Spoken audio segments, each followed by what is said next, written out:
don't even hire them either. No, they don't. So, that's not right.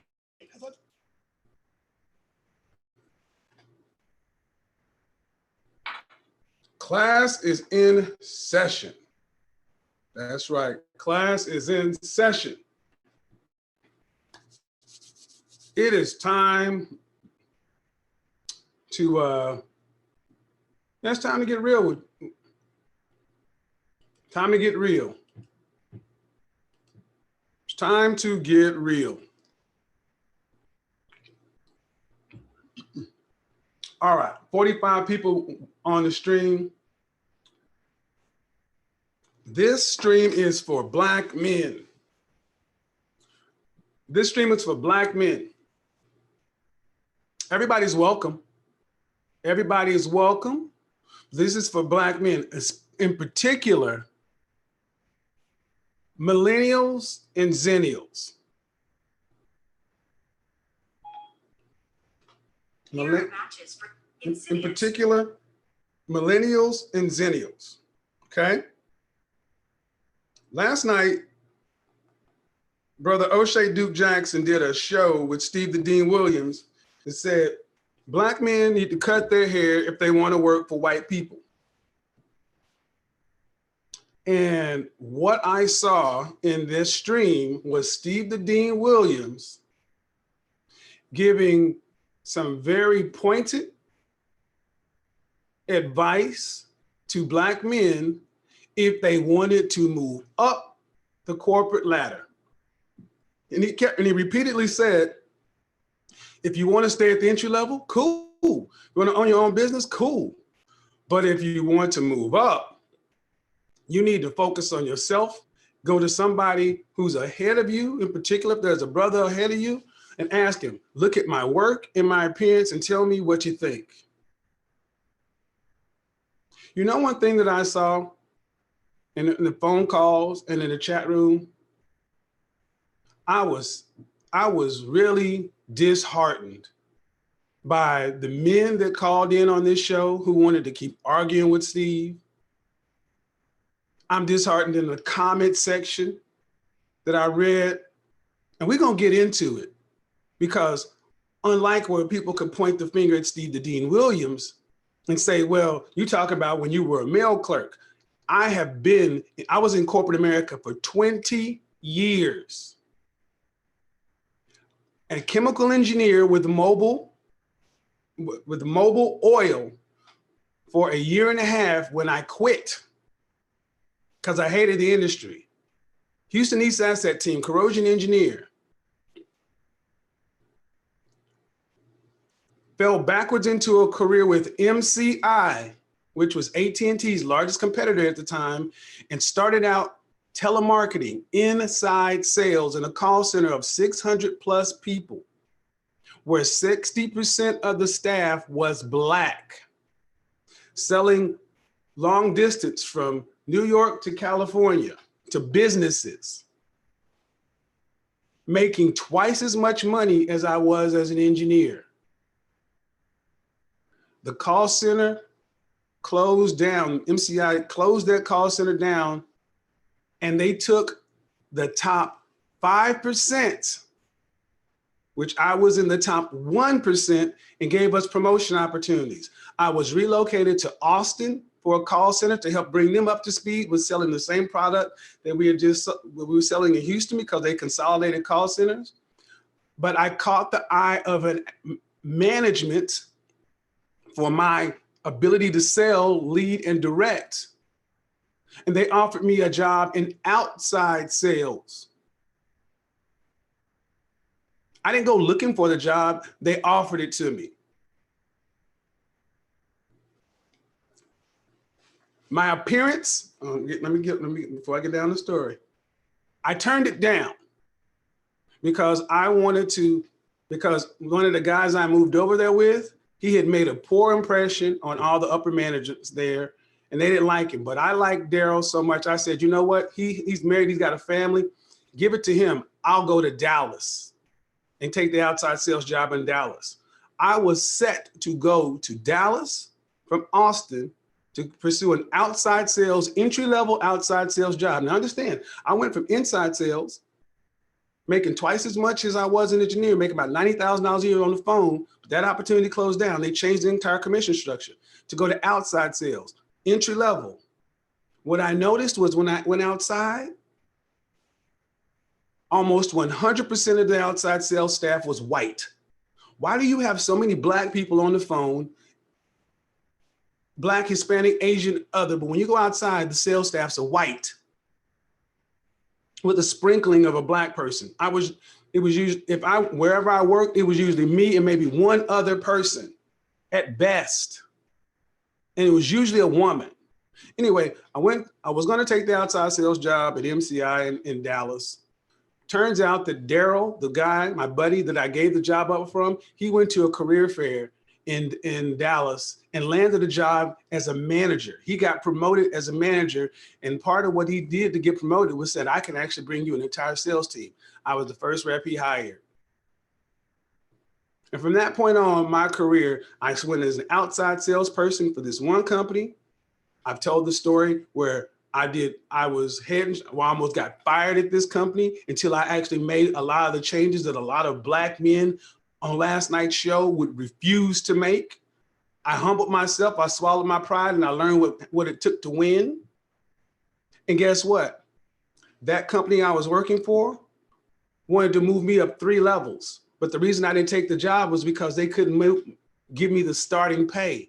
So I went to work for a competitor doing the same thing. And I made 3 times the amount of money. And from there, I went from account executive at the account executive was where I was my first outside sales job. The next company I worked for, my title was a major account manager, which is senior level, which requires about 3 to 5 years experience in the field. Account executives, 0 to 3 years. Entry level. I went from major account manager, and inside of 12 months, I had been promoted to manager. So inside of 3 years, I've been promoted 4 times. I go to New York, take over the 2nd worst team in the nation, make them the 7th best in the country. From that position, I get offered my own city. I take the job and run my own city as a VP. VP of San Francisco. Here's the problem though. I was working on an account that needed my attention. So I was part-time in San Francisco, part-time in New York. The company said, we need you to decide. We can't have you running your own city, but we need you on this $17 million deal with Bloomberg.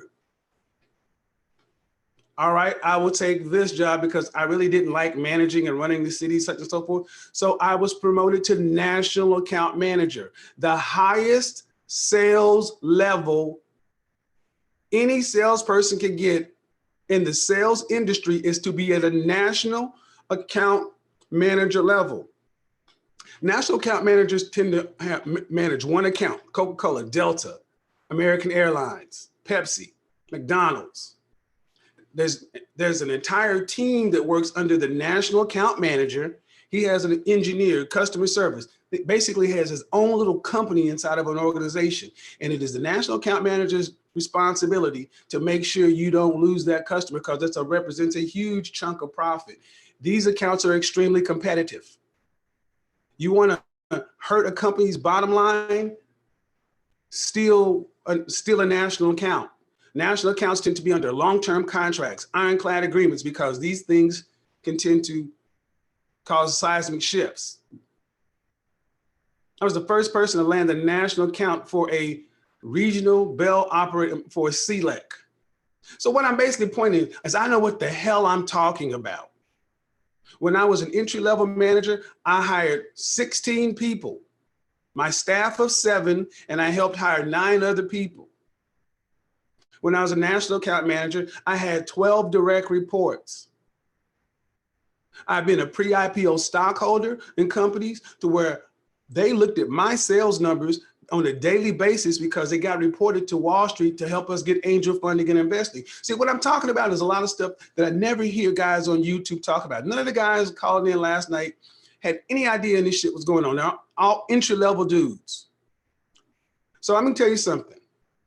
I gave you my bona fides because I know what I'm talking about. And now I'm an image consultant and a corporate image consultant, meaning right now I work with companies who have a corporate brand, and that's what sits at the top of anything for a company. Black men, if you want to move up into upper management, you are going to have to cut your dreads. You're going to have to become clean cut and represent the brand. See, a lot of Black brothers think this is selling out. No, it's called buying in. So prepare to get your panties in a bunch, because unlike people can ask Steve, I not only have been in corporate America and done it, I currently still do it. I have companies who bring their actual. I'll give you an example. I worked with one of the largest automotive companies in Oklahoma. They had 13 locations. I secret shopped all of their locations. They wondered why their productivity and their profits were down. And I said, well, they brought in a corporate image consultant to see what was going on with their internal capital. And as I went around these locations, I said, the way your staff is dressed is not facilitating deals. I went to a Maserati dealership, and I don't know about you, but I walked into a Maserati dealership looking like a customer. I was greeted by an overweight, rotund receptionist, a sales rep who had just had an onion bagel, dressed in a polo-like shirt and some slacks. And I'm like, you want me to buy a $100,000 vehicle from this? I talked with HR, sales, and marketing and said, you're doing all this advertising to bring in customers, but at the final point, when a potential customer has to interact with your sales staff looks too casual. And their casual attitude, the casual look makes people take them less seriously. So when it's time to negotiate a deal, and guess what? They know. I said, when did you start noticing a dip in sales? And guess what? Imagine this. They started noticing a dip in sales 3 months after they changed the dress code company-wide. That's what they bring people like me in for, how to make a dress code, how to make a uniform. Every one of the companies you work for, there is a dress code. They have to make a dress code that's going to make as many people at the bottom happy, but there is a code to move up. Let me give you some of the objectives. Guys, hit the like button. Hit the like button and throw something in super chat, because here's the thing. You got a corporate image consultant right now. And you also have a guy who worked in corporate America who's been promoted 7 times, who sold $45 million in products and services, who has always been in the top 10%, who has awards out of the wazoo, who was always at President's Club, Chairman's Circle, always doing something. I was well known and respected in my industry. Unfortunately, that industry fell apart. So when I'm looking at a bunch of young guys who've never been there, your opinion doesn't mean what I know. Let's talk about some of the things I heard in that stream.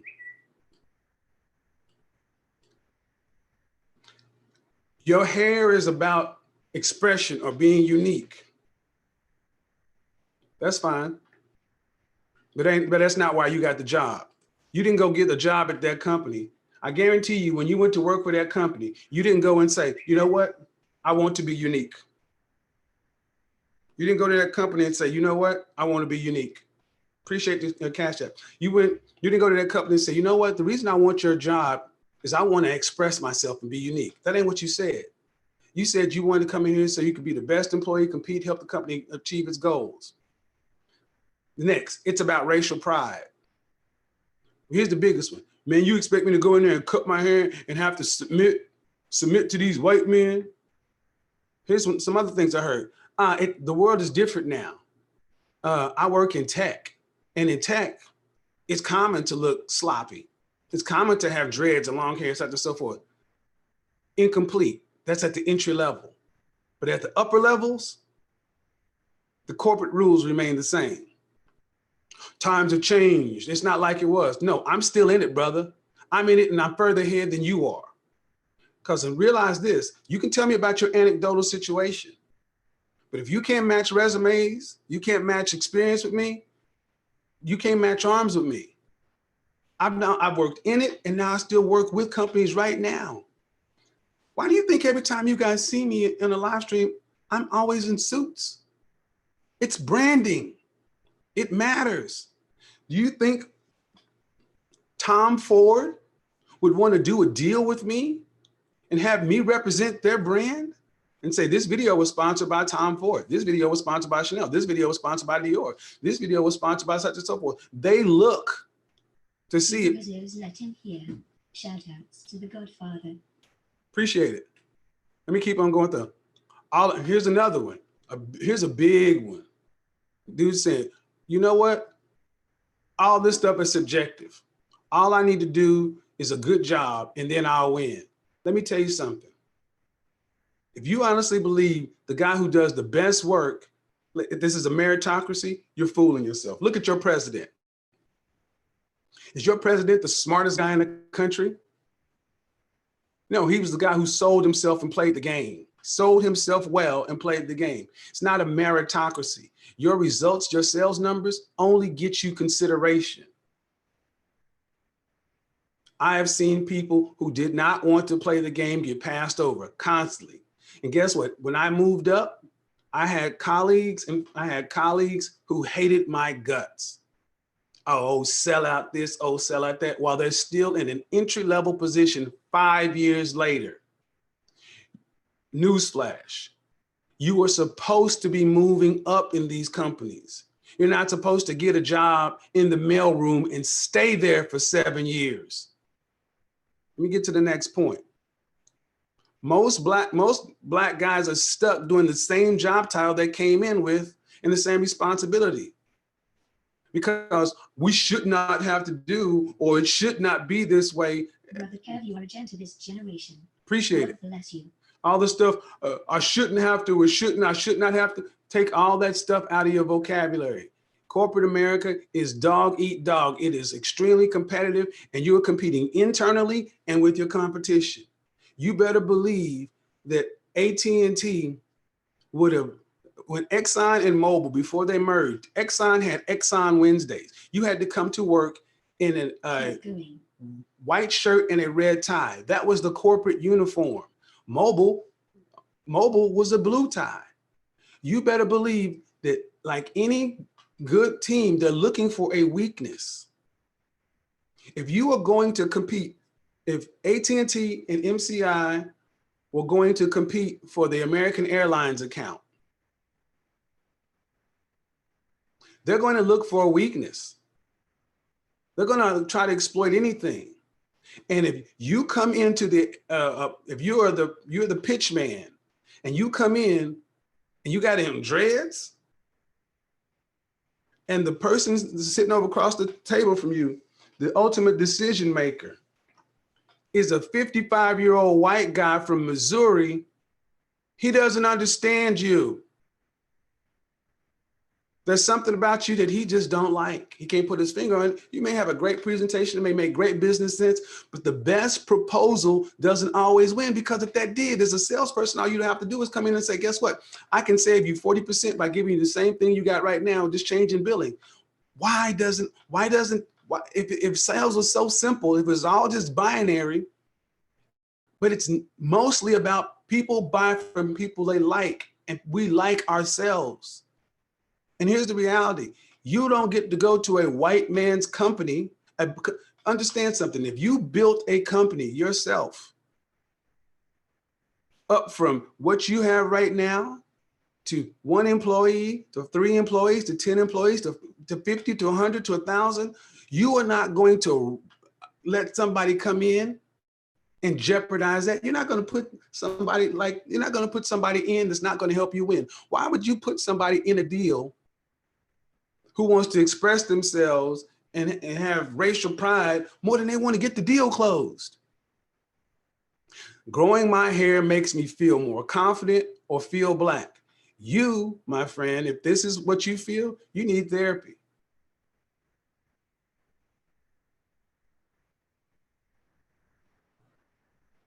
That is crazy. It makes me feel more black. So what about the black men who don't have their hair up there? They're less black than you. We have too much of this ego, self-importance, entitlement, and foolish pride keeps you stuck. I've got a couple more. Nowadays, things have changed. That 55-year-old guy over there, nowadays people are more open, and it's about what you can do. No. That's what people have to say. I get to hear what the executives really think. See, if you don't know, when I became a manager for the first time, I really realized HR wasn't what I thought it was. I thought HR was neutral. I thought HR was really there for the employee. No, the HR is there to protect the company's interest and bottom line.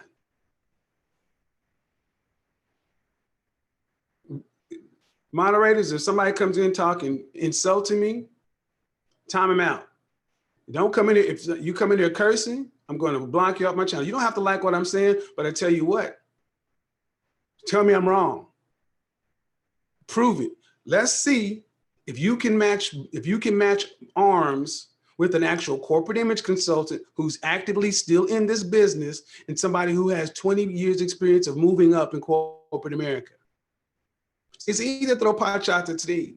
It's easy to throw pot shots at Oshay. You can't do that shit with me.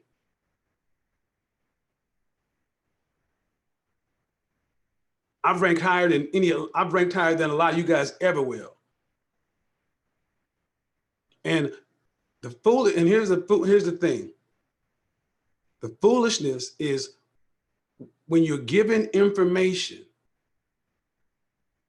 if you first thing you want to do is get upset or argue, you lack the emotional toughness and the mental maturity to be anything other than what you are. That's a big part of the reason why you can't go up, because a lot of guys don't have the mental fortitude. Because understand something, when you go on your dreads and all this other kind of stuff, you better realize that that's looked at as being, your personal expression is looked at as rebellious. It's counterproductive to the company if it doesn't line up with the company's mission focus, goals, and overall brand. How does dreads line up with the company focus, mission statement, and overall corporate brand? You should pursue music, nursing. Music, different, but guess what? The music execs, they don't have face tattoos. Again, you can be an artist, you can be entry level, you can stay in the mailroom, you can drive one truck, but you're not gonna move up. Because you gotta tell me, how does any of the stuff you're talking about line up with the corporate focus, the mission statement, and overall corporate brand? And here's the problem. Most guys don't even know this stuff. Upper management is very homogeneous. It's not diverse, and that's on purpose. They represent the corporate brand. They don't represent themselves. You don't go to work for somebody else to represent yourself. Let me see something. White people, yeah, dude, that's dumb. See, when you got to reach back to lynching and we got lynched in suits, what you're doing is you're deflecting. What you're doing is you're in your feelings. You don't like it. You don't like the fact you're in your ego. And I want you to understand what we're talking about. We're obviously talking about your hair. Sadly, so many Black men will lose thousands of dollars in opportunity over stupid stuff, insignificant stuff. If you want to go into the military, you got to cut your hair. The first job I ever had in my life was a dishwasher at Shotgun Sam's Pizza. Well, guess what? I had to cut my hair. Now, I didn't have to do it. I just couldn't have done the job. If I'd have said, man, I ain't gonna cut my hair, they'd have said, cool. Next. You don't have to do any of the things I'm talking about. You just won't you won't move up. You won't move up. You'll stay where you are, and you'll look up and you'll be 40 years old doing the same entry-level job you're doing, because understand something. I need all you guys, especially the guys who disagree with what I'm saying. And I don't want to hear anything from you solopreneurs or entrepreneurs who own your own stuff. I don't care what you have to think in this situation, because you're not the focus. I'm talking about guys who are working for companies and corporations. I'm talking for guys who are doing that and they want to move up. See, the average employee just wants a paycheck.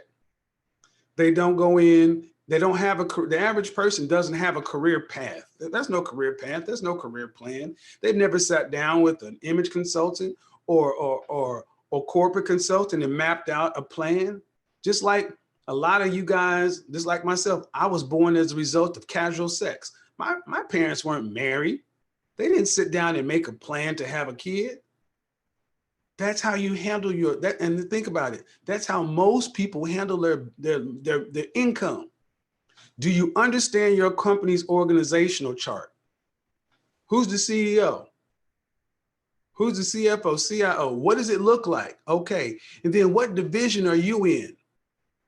What is the upward path at your job title? Because everybody comes into a company at some level at a job title. Well, guess what? There is an org chart that says it goes this way. Where are you at? And how long do people typically stay in your job title? Case in point, when you come in as an entry-level salesperson or an account executive, you were meant to be there 0 to 3 years. If you were still doing entry-level account executive work 7 years, at a 7-year mark, you are a loser. You have not been promoted. And guess what? In order to be promoted, you may often have to, when there's an opening that comes up, think about it. You are an account executive or a major account manager, major or senior account manager. There's one management job that comes available. You got 8, 9 people competing for the job. Plus, you may have 3 or 4 people internally and tons of external people competing. Who are they going to put there? And let me tell you something. Oftentimes, companies don't want to put their best salespeople in management. Why? Why would you want to take the golden goose and put them up there? See, I'm giving you guys far more shit that you've ever seen. See, it is about profit. It is about profit and the bottom line. How long should it take to move between your positions? What are you willing to do, and what sacrifices are you willing to make? Are you willing to move cities in order to move up? Are you willing to switch companies in order to move up? Sadly, these are the kind of guys I'm talking about. If you're not willing to, if you want it easy, comfortable, you just think that a management job should open up. Come on in, Bob. Come on in, Dave. Come on in, Antoine. You know, you've done good work for us for 7 years. We're just gonna give Antoine this position. He not the fact that he's earned it. Because honestly, screw your feelings. You need to stop crying and thinking everything should be fair. There are several levels where you don't see. Steve mentioned something about the company Christmas party. Understand something. The company Christmas party is for everybody. But when you get invited to the general manager's house for that party, for that Christmas party, to where only certain managers, certain key employees are invited, yeah. Most people don't even know about that. It's invitation only, hush, hush. Hey, Glenn wants you to come out to the house for Christmas. All right, guess what? When you get invited to the golf scramble with the regional manager, Okay. When you get invited out to go hunting with the VPs, when you get invited to go deep sea fishing or a corporate lock-in, how many of these words, how many of the things I just talked about, you never that exist in your world? These are things that you've done. It's on your path.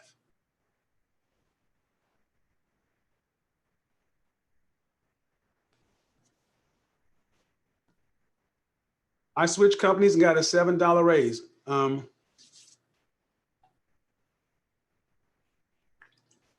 Good. Understand something. The jobs I'm talking about aren't hourly. They're salaried. They have benefits packages, things like that. So thank you. Guy says he's never heard about it. What are y'all talking about? Women do this by wearing weaves and such and such. So here's the question. Stuff is going over their heads, and that's the problem. If you're 25 years old,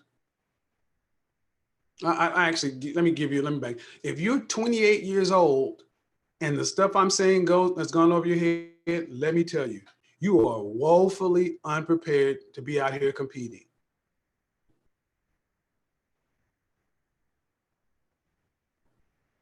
This is why I'm gonna play a clip I put on Instagram the other day. Shout out to Dame Dash. Shout out to Dame Dash, because so many guys, man, I'm gonna tell you, we are out here thinking that it's this individual alone. We're still thinking we're in high school. We're still thinking it's easy.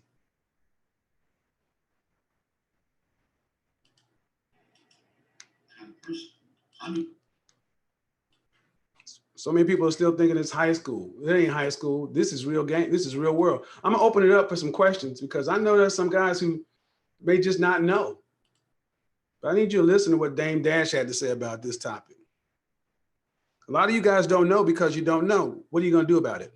People around me that need therapy just to deal with it. You know what I'm saying? So when I'm having a lot of people, because again, I'm a chairman, I have a lot of people I have to, I have a lot of things in my brain that I need people to do. And I do everything different. So I always think it's important to have some kind of a consultant. So in a business, if your business isn't doing well, you get a consultant to help you in your business. You have to approach your body and your brain like a business. If it isn't doing well, you have to have someone outside objectively tell you how to get it where it needs to go, or at least teach you how to express yourself. See, the reason why I'm not an unhappy person. Right now, how many of you guys have any kind of career consultant, job consultant? I mean, what are you? Do you have a job or a career? You can have all the jobs you want, but if you want a career, you want security, stability, money, stock, retirement, all that good stuff, that still exists out there, and people are getting it every day. But if you just want to get out there and work from paycheck to paycheck, paycheck to paycheck, paycheck to paycheck, guess what? You're making yourself extremely vulnerable, because you're going to, there are several reasons. All right. So I have a career business for, that doesn't matter. I'm not talking to the people who work for themselves. Thing is, and all you folks that work for yourselves, cool. But there's a cap on that too. There's a cap on being an individual business owner. As an individual truck driver, guess what? You'll just drive a truck. Why not own a fleet and have a logistics firm? That means you have to learn stuff you do not know. See, what I just showed with Dame Dash talked about a consultant is something that Black men resist. Asking for help and damn sure paying for help. Paying for help and paying for expertise. Understand something. Right now, you have a corporate image consultant who actually knows what he's talking about and has actually been in it and done it for 20 years. And you still have guys sit back saying, I want you to understand, for the guys who are wondering how to move ahead, how far away that person is for being in a position to be helped. And the thing is, most people aren't meant for this. This is not an image consultant, corporate consultants aren't for the average person. 80% of people really are just working. But do you want to move up? How many guys want to honestly move up? No one. So I'm going to start answering some questions in the comment section. If you have some questions for me about the topic, if you have questions for me about the topic, here it is. Because this is the one time I'm going to open it up, because I know when I was a young Black corporate exec, when I was a young Black account executive, I said this the other day. Let me tell you guys a story. When you're in sales, you have to have somebody to sell to. You have a sales territory, but it is your job to go out there and sell this product or this service to that territory. You as a salesperson have to decide how you're going to spend your time. Now, just driving around looking at buildings and all this other kind of stuff, eventually you're going to have to get out of your car and go knock on a door or make some phone calls to get people's names. It's called cold calling. 50 cold calls a day. I, as an entry-level salesperson, especially as a Black man raised by a single mother, I was taught,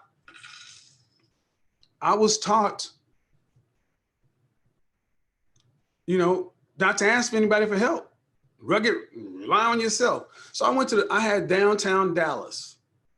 I went to the tallest buildings, and I went to you're in the waiting room.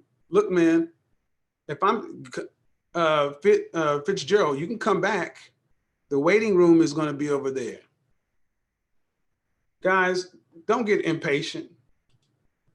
I went to the tallest building in the summertime, and I went in and I looked at the directory. The directory just told you the company names.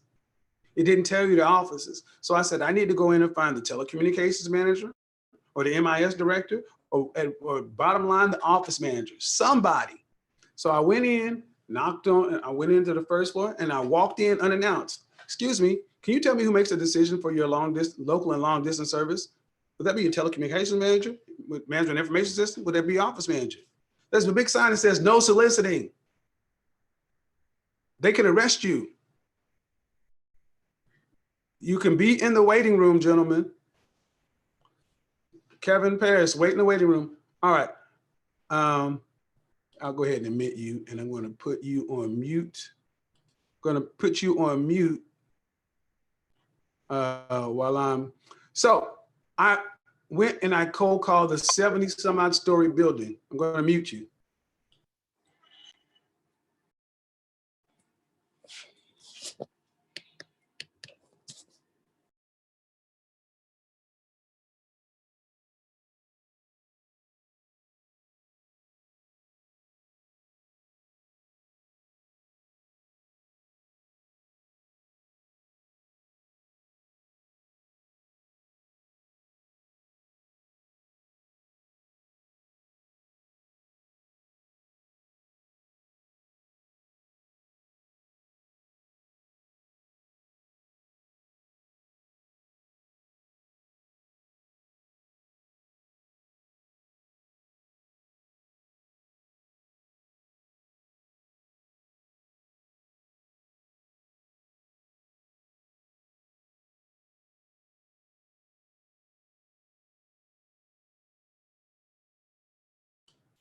I'm sorry. All right, there we go. So basically I was saying is, why I stopped is it took me 3 days to cold call that 70-story building. It took me 2 days to cold call another building that was 50 stories. So it took me an entire week to knock out just 2 buildings. And all I got was a stack of cards. I still had to take those cards and make phone calls to set up to pitch. Hi, my name is Kevin Samuels. I was by your office the other day. Is Roja in? He's not? Okay, could you tell him I called? You got to make phone calls. And then if you did get them on the line, hey, Roger, Kevin Samuels, a quick question. Are you the person who makes you still got to pitch, you still got to do all that. And there are hundreds of buildings out there. Well, guess what? The day is moving. Your sales quota is ticking. You only got 30 days to sell. So guess what? After 2 weeks of work, I'd only knocked out 4 buildings. I'm behind. And I look at my white colleagues, Cole and Preston, and they're over there just smiling, relaxed, chilling, turning in sales numbers. And I know I'm a better salesperson than them. We role play. We pitch. You guys have to be patient in the freaking chat room. We got role play. We pitch. I know I'm better, but they're getting more at bats. And I said, and you know what I did? I did something that I would have never, I've been told, don't trust white people, don't ask white people. I said, how are y'all getting all these leads? How are you doing this? He's like, well, what do you mean? I didn't even know how to phrase the question. That's what I'm trying to understand. I did not know, so I didn't even know how to ask for what I needed. I was like, I'm having to go out here and do all this stuff. They said, you did what? You spent an entire week knocking on doors in 2 buildings? Why didn't you just go to the Kohl's directory or go to Hoover's database? And I said, what? Why didn't you just use the Kohl's directory? Foreign language to me. I knew how to knock on doors. I knew how to do like John Henry. I knew how to do it the hard way, struggle. I knew that, but I didn't know what a Kohl's directory. He's like, yeah, it's right. It's sitting right there. The Kohl's directory was sitting right in the bookcase in the office. He's like, yeah, just go in here. And he said, let me show you. And I saw the building I just spent 3 days cold calling. And it showed everybody's name. I mean, every company was there and all the employees and their titles sitting right there. 3 days worth of work knocked down to 30 minutes. See, they knew that kind of stuff because they had uncles and brothers and fathers and friends who worked in the same industry. They exchanged information. They hipped each other to the rules. Black men, we always come in lone wolf, independent, looking over your shoulder, can't trust nobody. This is hustle, struggle. That's why we stay fucking behind. And I said, you know what? And I said, what's this Hoover's thing? And we went to the library, and I actually went to the library and I went on to Hoover's because at the time we didn't have computers. Went to the library and went to Hoover's, and it gave me even more detailed information. It gave me the exact person's name, number, even the email address, sometimes a phone number. So instead of having to get out there and sweat, make all these calls, I could just have a call list printed out from me with the accurate person, because oftentimes you go to these companies and you ask for the person to make the decision and they'll give you to the screener. They'll give you to the person who can tell you no, but not the person who can tell you yes. Guess what happened? My productivity went from being 100% the plan to 250% the plan because I went on more sales calls because I wasn't wasting a bunch of time cold calling. That 10-minute story I just gave you typifies how so many Black men, we're raised to think you got to struggle. It has to be hard, not to ask nobody. I would have never moved up because my numbers would have been here. Understand, they were working the same time, the same days, the same hours. I was working harder than them, coming in earlier, staying later. But they were having better results because they knew how to play the game.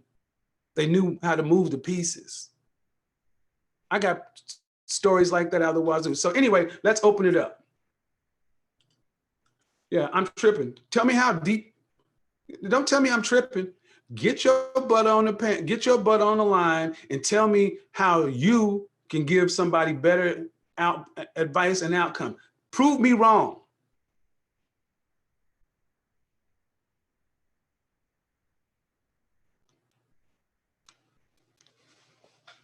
See, what you have is a lot of Black men who are afraid to compete. You have a lot of Black men who lack emotional toughness. Worried about what people gonna call you. You cut your hair, you sold out. I don't worry about what somebody beneath me thinks. Let's just get real. I don't care about what if you're in the warehouse and you got a cut your hair and look the part to move up, and you worried about what Derek and James and Tyrone say about you. Look at him. He playing the game. You're dumb if you're worried about them. What you eat don't make them shit. See, this is one thing when Steve was talking. There's so many y'all worry about the wrong things. Why are you gonna worry about what somebody beneath you has to say? Look at that dude. He's selling out. Keeping it. Dave Chappelle did the skit when keeping it real goes wrong. So many black men are worried about keeping it real, and being real stuck. Because ain't nobody gonna stop you from being the straw in which they make bricks. Because understand something. You staying at the entry levels at the bottom just makes other people rich. Non-black men love the fact that black men are so foolish and prideful because you're less to compete with. No, STEM is not the answer. See, you guys want to keep acting like STEM is different. Bullshit. STEM is not the answer. I already said it. Remember what I said earlier? Oh, yeah, see, it's different in science and technology. I was in engineering. Managers look the same. Upper managers look the same.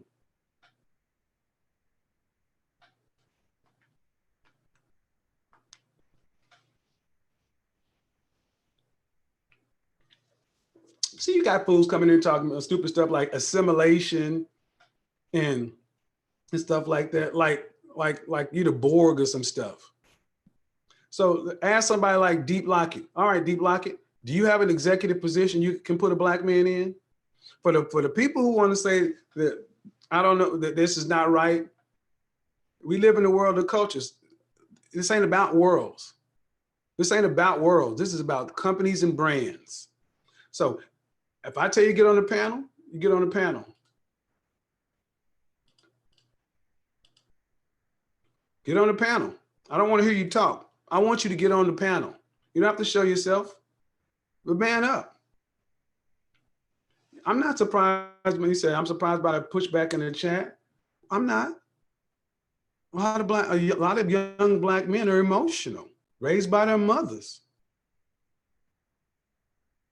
Raised by their mothers and emotional. And guess what? If you don't think that people see how young black men conduct themselves and say, why would I put an emotional, volatile, prideful, egotistical man in a position of power in my organization? I'm not going to risk my business and my reputation on this guy.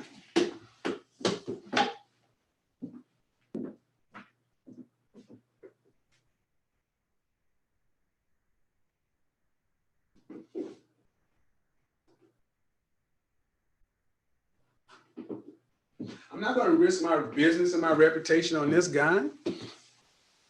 I mean, how many times do you see somebody who's like, dang, critical, let's put it in sports. How many times do you see somebody's in a critical situation in a basketball game or a football game, and they make a stupid play? They foul somebody out of frustration. They get a penalty out of emotion. They lose big. As a data manager, contractor, there's no upper position in my job. What do I do then? Well, you're a contractor. As a data manager contractor, there is no upper position for my section in my job. What to do then? It pays well, but I dislike being capped. I see it as a high-paid dead end with that company. It is high-paid dead end. Contractors, you're by yourselves. So why the upper end is, if you are a contractor, we're talking about climbing the corporate ladder. Either you go back to work inside of an organization, but honestly, do you have any management skills? If you went to work for a company, what management skills do you have? See, another one thing I'm talking about, a lot of guys push back on this because they lack people skills. They lack the ability to be able to play the game, to be able to make small talk, to be able to get people to do what they want to. A lot of Black men get to a position of management and they run it like emotional women. Say, I'm a manager, you're the rep. You should do it because my job title. People don't follow titles. People don't follow titles. People follow leadership. Don, what do you got?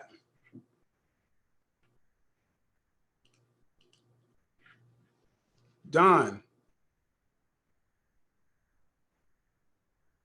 All right.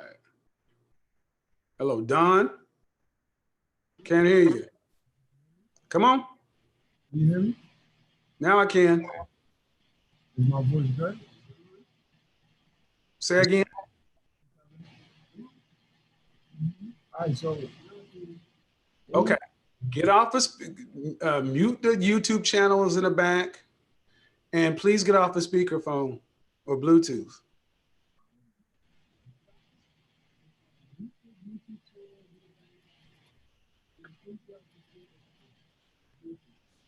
See, when you got somebody in here like Marcus, so basically, dress like you serve drinks.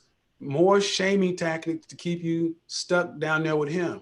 See, listen to the entitlement and the being indignant, the false pride and bravado, the arrogance that comes with saying something as stupid as that.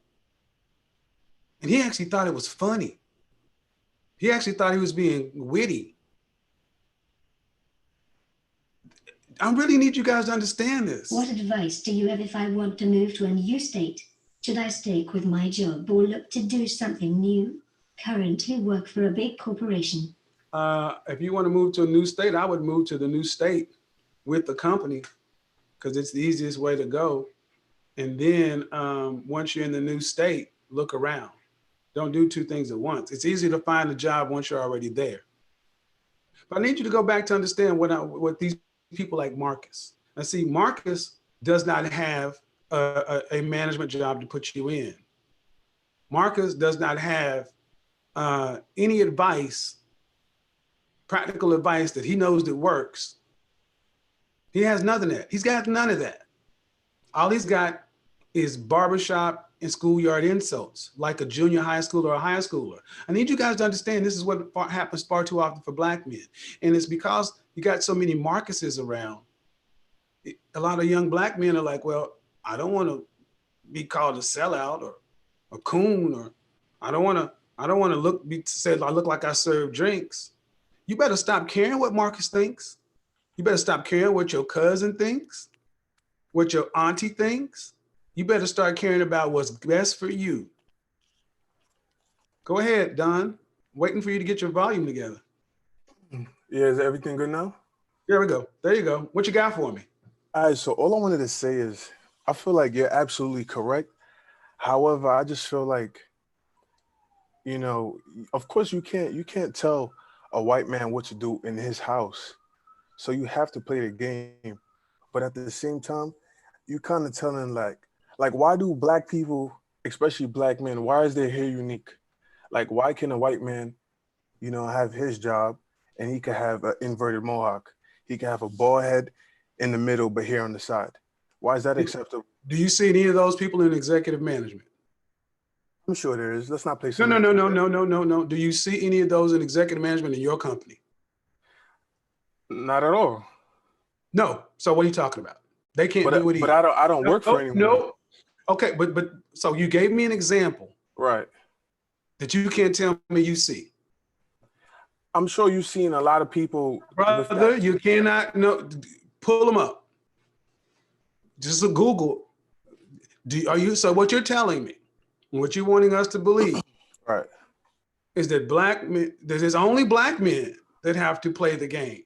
Right. You can be a white guy and have an inverted mohawk and be a CEO or CFO, upper management, and be in middle or upper management. Okay, what about Kevin O'Leary? You mean the guy on Shark Tank? He's an executive.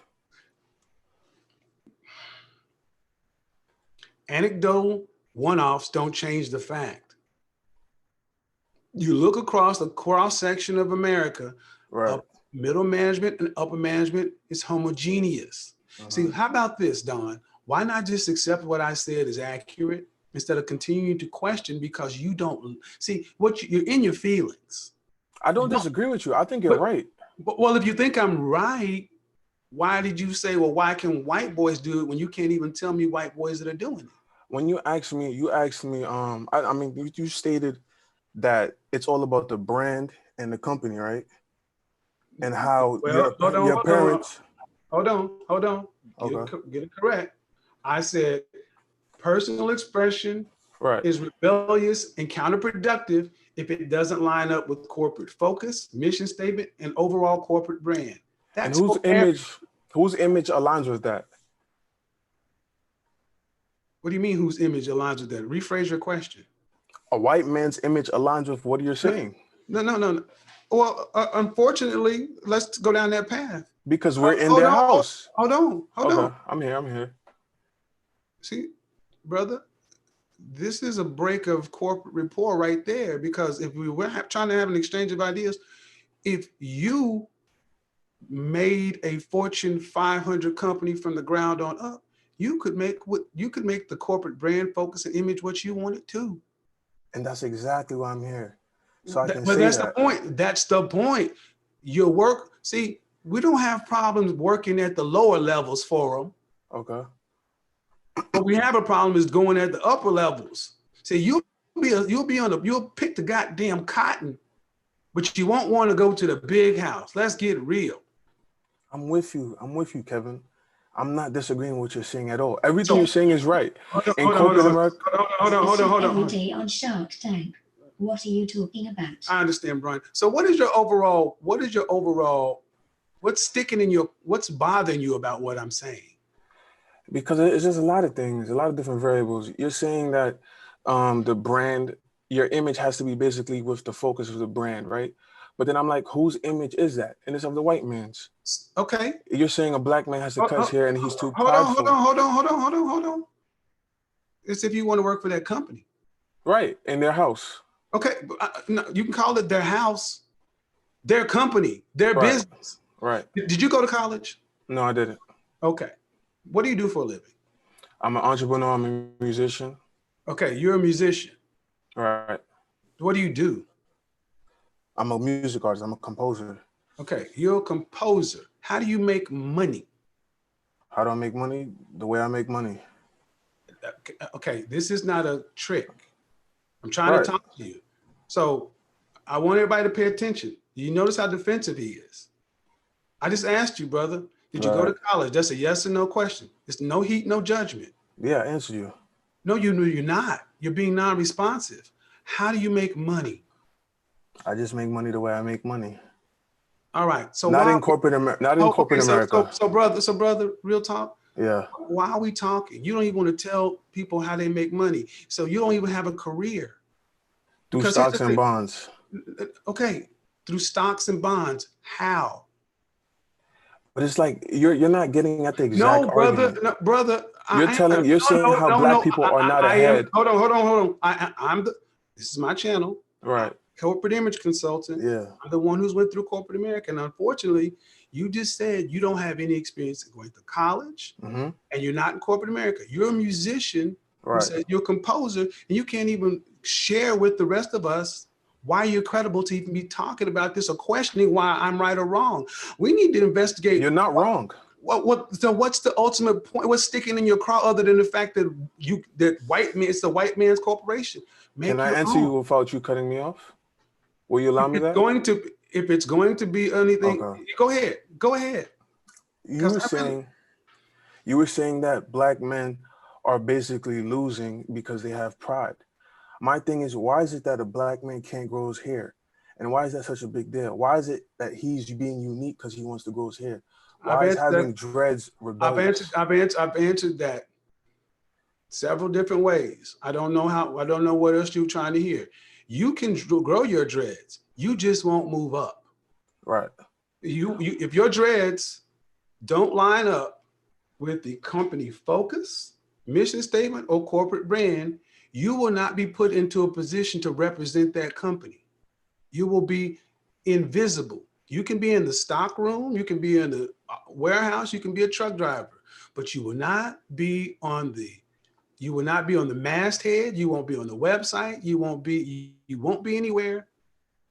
That And what's wrong with hold our on. image? You won't be okay. Hold on. Do you understand what I just said? I do, Kevin. Okay. So what's wrong with that? If your hair is that important, then you're gonna have to sacrifice the other stuff. Is that a choice? What's wrong with our image, though? Brother, is that a choice?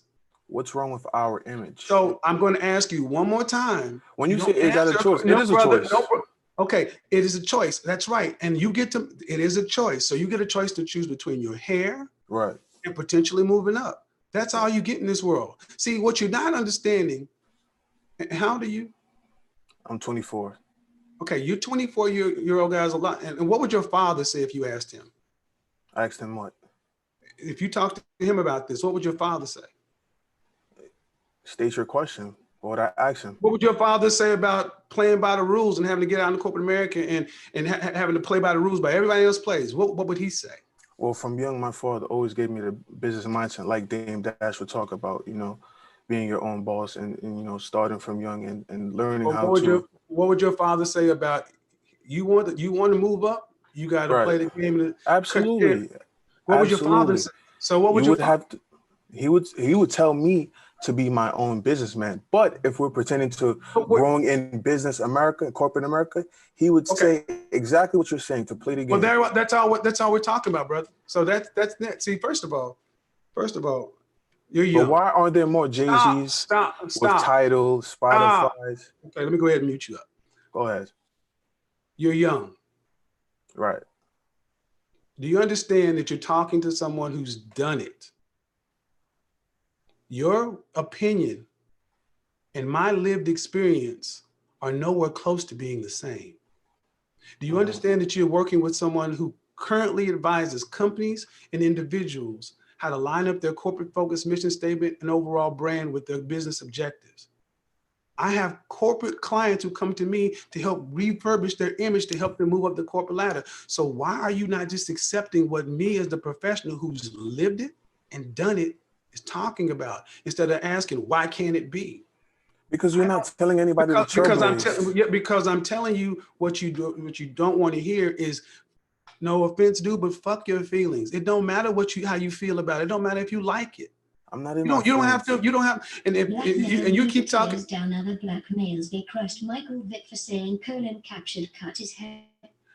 It doesn't matter if you like it. You're not really telling black men how to trailblaze. Hold on, dude. I'm gonna let you go ahead and say what you have to say, because I'll give you 30 seconds, because here's what ends up happening.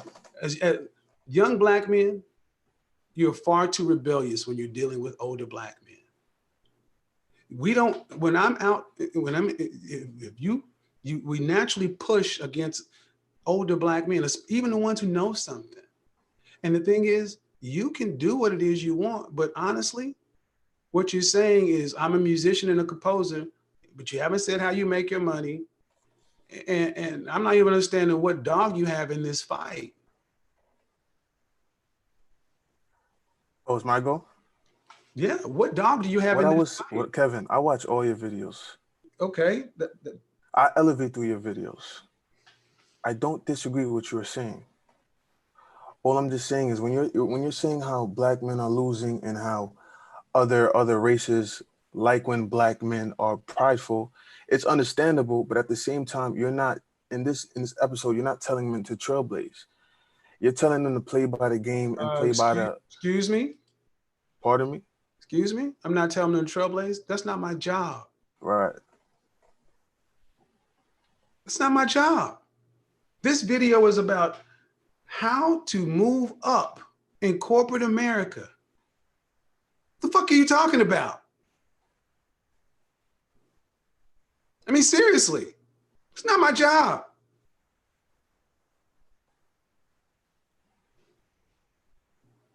I don't hear you talking about how to fix a car. Don? I'm here. I'm letting you talk. I don't hear you talking about how to fix a car. I don't hear you talking about health. You're a musician. Is that your job? Yeah. So what are you talking about? What are you arguing me with it? All I'm just saying is the things that you are saying are correct. When it comes to corporate America and working in somebody else's house. That's what the subject is. But you're saying how black men are losers. All right. I'm gonna have to let you go. You keep repeating yourself. That's what the subject is. Do you see?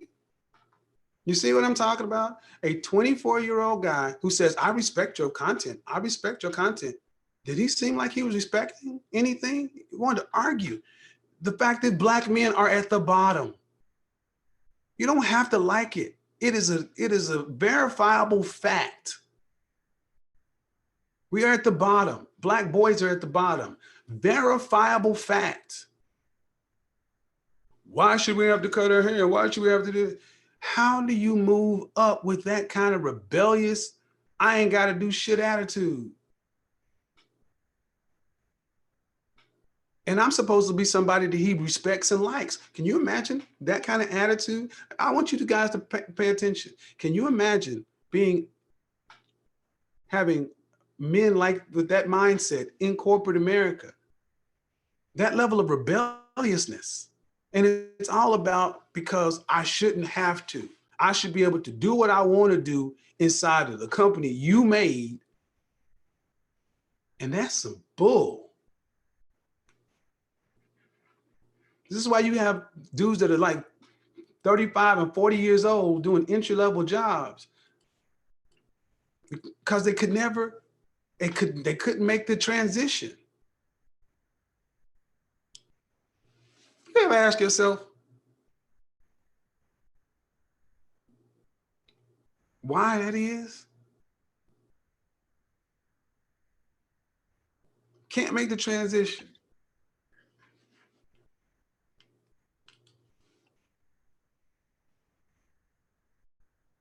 Vernell, do you want to be on camera? You're on camera. Can't hear you.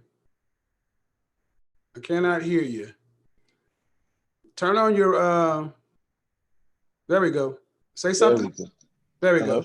So what's going on? Charles Faulkner, I see you in the waiting room. Go ahead, Vernell. What you got for me?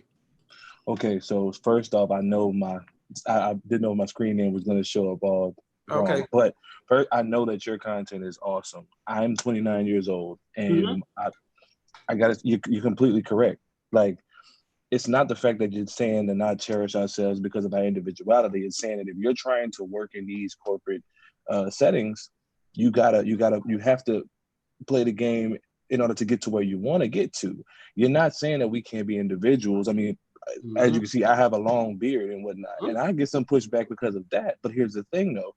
I learned, okay, well, if I keep it ungroomed, if I'm not on point with that, I'm gonna get the pushback. The second I'm groomed, I'm professional and whatnot, no one has a problem with it. And if I choose to want to continue to grow in the company, I have to stay this course. Now, granted, wanting to be an entrepreneur, that's one thing, but you're working for yourself. The whole idea of being in someone else's house, that in itself makes you think of it in a negative way. If you want to excel in Apple, if you want to excel in Google, if you want to excel in any of these companies that other people built, you do have to abide by the branding. So Mr. James, does that make you less of a black man? No. I mean, to be completely honest with you, man, I'll tell y'all like this. I'm 6'2", I'm 300 pounds. I'm trying to get on my fitness and all that stuff. Like I said, I've been watching your content. And for the longest, I've been trying to tear away from the idea of staying in that young mindset, dressing just t-shirts and all that good stuff. I'm actually at work now. I work at a hospital. But at the same time, I know, watching my dad, if you're going to sit in front of these banks, it's cool to be an entrepreneur. My dad's an entrepreneur. He built his own $1 billion company. The point is, when he got in front of these bankers, these boardrooms to get those $1 million lines of credit to be able to make those type of moves, he was wearing a suit. And he said straight up, man, hey, you got to learn how to play the game. All right, hold on. Let me go ahead and get somebody else to this real quick. Hold on. Play the game, then create a path. All right, I got some other people you can stay on the line, but I got to make a comment. Mercy L says, if you were a Crip, you wouldn't wear red just because you wanted to. You're goddamn right you wouldn't. Appreciate it. Let me go ahead and unmute you. Let me go ahead and unmute Roy. You got to unmute yourself from your side now, Roy. There we go. Roy, what do you got for me? Hey there, Kevin. It might not be slightly off topic, but I just want to, I guess, when you talk about moving up in corporate America, I was wondering about how do you reconcile that with kind of what you talk about working 60 hours a week? Like, for example, you know, should I focus my time on, you know, if I'm trying to move up, should I focus my time on, you know, trying to, you know, improve kind of like, improve my certifications, things like that, improving. Okay, well, are we asking how to move up? Well, yes, if I was trying to move up, because it seems like it's a kind of a conflict when I'm thinking about, especially, and it's like you said, the jobs are salary, and saying the conflict of working 60 hours a week. And I'm just saying, you know, what should I? Well, okay, 60. I don't understand how 60 hours a week is a conflict. Have you sat down with your manager or your direct report and asked them to do a career path for you? Yes. Yep. Yep. Okay, and you have a career path. Are you on target? No, I'm not. No. Are you behind? Yeah. Yep. As being behind your responsibility. Yes. Yep. There you go. You can't move up if you have a career path and you sat down with the managers and they said, here's your career path forward. If you're behind, now you got to work. Even if you're behind in the race, what do you have to do? You got to move faster. There we go. So does that mean about, like, you know, like, so if I need to do that, that almost means I have to like just stop working about the 60 hours and really just focus on getting on the career path and move ahead. I don't know what you mean with 60 hours. Do you mean the 60 hours outside of what you're doing? No, I mean, like, you know, you said you want people that are CAA to work 60 hours a week, you know, 60 hours of paid time. And I'm saying that, you know, if I'm, you know, trying to move ahead, that time should almost be more focused on catching up. No. Okay. What time do you go to bed?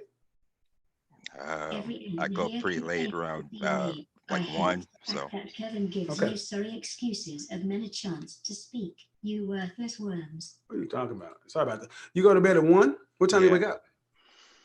I wake up about 5. So okay, you go to bed at 1. What are you doing when you're not? See, what are you doing with your time is the real question.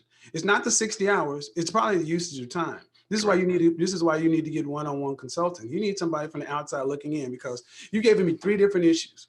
1, you got a career path. 2, you know where you're supposed to be and you're behind. The 60 hours a week that you're working should not change the fact. And if you're only sleeping 4 hours a day, how are you using your time? Right. So it doesn't really this isn't making a bunch of sense, but this is where you actually, I would say, one-on-one consulting. I actually offer that as a service. I will put the link in the chat room. One-on-one career advice. Charles Faulkner, what do you got for me, man? Let me unmute you. You got to unmute yourself, Charles. Woo! How you doing? Woo! What's going on, fam? Woo! Try to style and profile. That's a bad outfit, man. Appreciate it. I got to tell you something a little bit about my life, if you don't mind, Doctor. Go ahead. I was in the military since the age of 17. Black men do not understand this rebellious nature, but let me tell you something. This is the nature of what happens when you're under women all the time. See, women by nature are chaotic. Men toe the line. Why? Because men settle the land. They settle the family.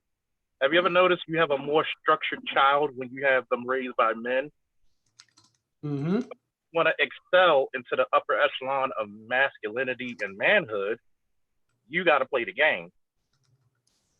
You got to be, yes, you may have to cut your hair. You don't have to cut your hair, but you don't have to work here either.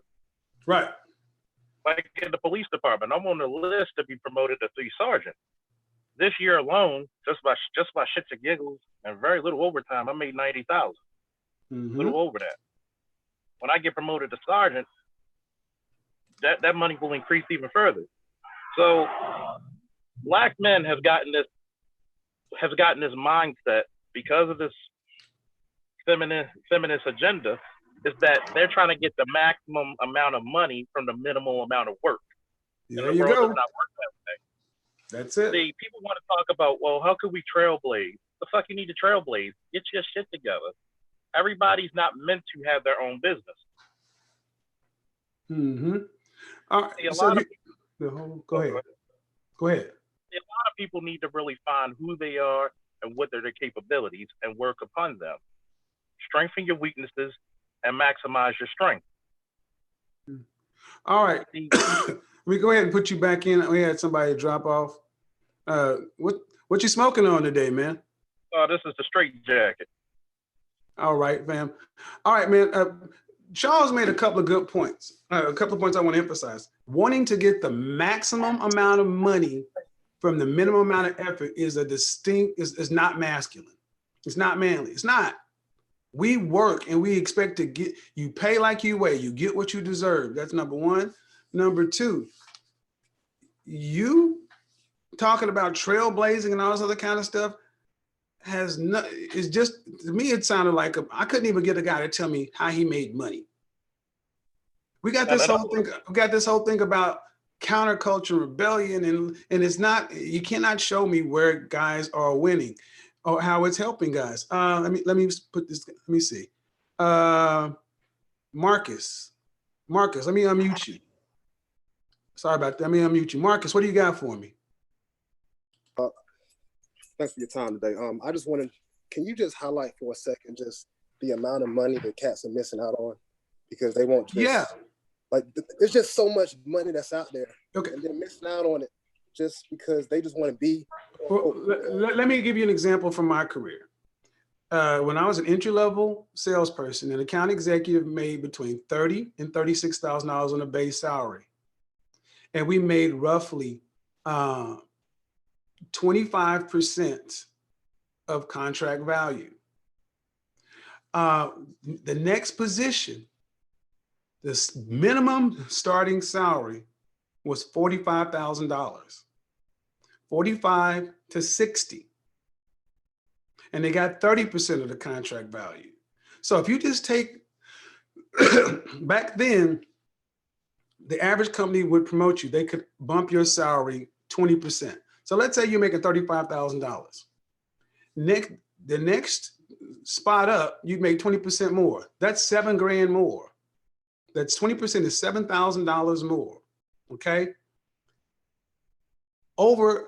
Just over a career of 30 years, that's $210,000. Just one promotion.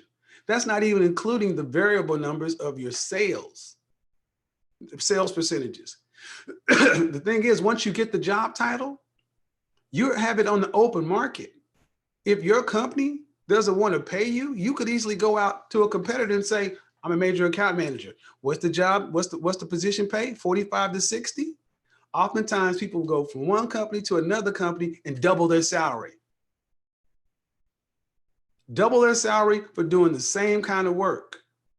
So the average person does not even get a raise. So the only way you raise yourself is through promotion. This is what a lot of guys don't seem to realize. You are losing hundreds of thousands of dollars by staying stuck in one position and not doing what it takes to move up or win. Did I answer your question? Yes, sir. I appreciate that. All right. I'm gonna put you back in the queue. You can, did you want to be on camera? There we go. Charles, did you have anything else you want to add? Because I see you driving. Oh, no, I'm parked, man. It's the fact that I've always coached, and it's very similar to being a lifestyle, consultant, because you gotta see the potential within someone who doesn't see it within themselves. And here's the part that gets me about black men, young black men. I'll be 38, so I'm not old, but I'm not 21 anymore either. So you get the notion. You see how the world really works, not just for America, but for black men. They work totally different. You have to play the game. You cannot. You have to be infallible. So this rebellious nature that comes up because a lot of these guys are literally being shamed out of masculinity. They don't hang around a lot of men to know that men are orderly.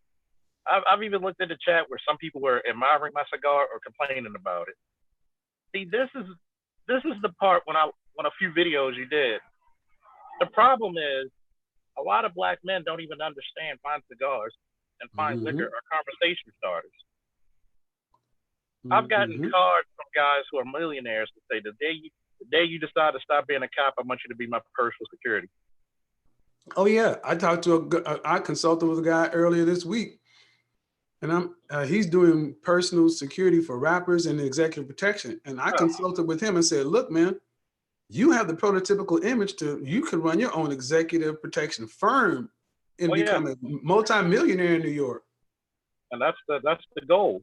So like, hell, a lot of people don't even know. I bodyguarded Common and Freeway.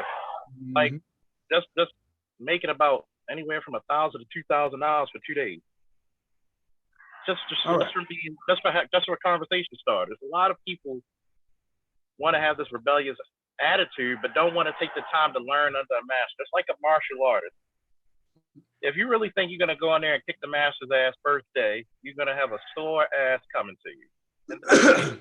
To these young black men, instead of learning and trying to seek the master, you think that you mastered what somebody who's the expert in the field has done before you were probably born. Hey Charles, let me get this one. He just dropped off. Let me get back to you in just a second. Xanatos Clutch makes a good point, and I want to read this. All of this bickering about not wanting to cut your hair. No wonder why black men aren't taken seriously. Gentlemen, we have to address this point. Are black men taken seriously? With all the, think about what he said. Don't get out of your feelings. And just as a snapshot, do you feel as though the black male image is taken seriously? And I can tell you, no, it's not. From my opinion, it's not. Because I don't get this amount of push. Today is Suit Saturdays. And I started Suit Saturdays for an opportunity for guys to actually put on a suit on a Saturday and just go out of the house and see how different the world is, how different the world treats you. Look good on Saturday. For the 2 or so years I've been around the manosphere, the black manosphere, I have gotten more pushback than I never get this amount of pushback other than from black men. I don't get white men, Hispanic men, Asian men, Middle Eastern men complaining and fussing about putting on a suit, taking off sneakers. You have so much tied up in your youthful image. I'm gonna just tell you this, a lot of black men in this category, you're stuck in high school. That's where you peaked. You were cool as a junior or a senior. You're still the same high school dude.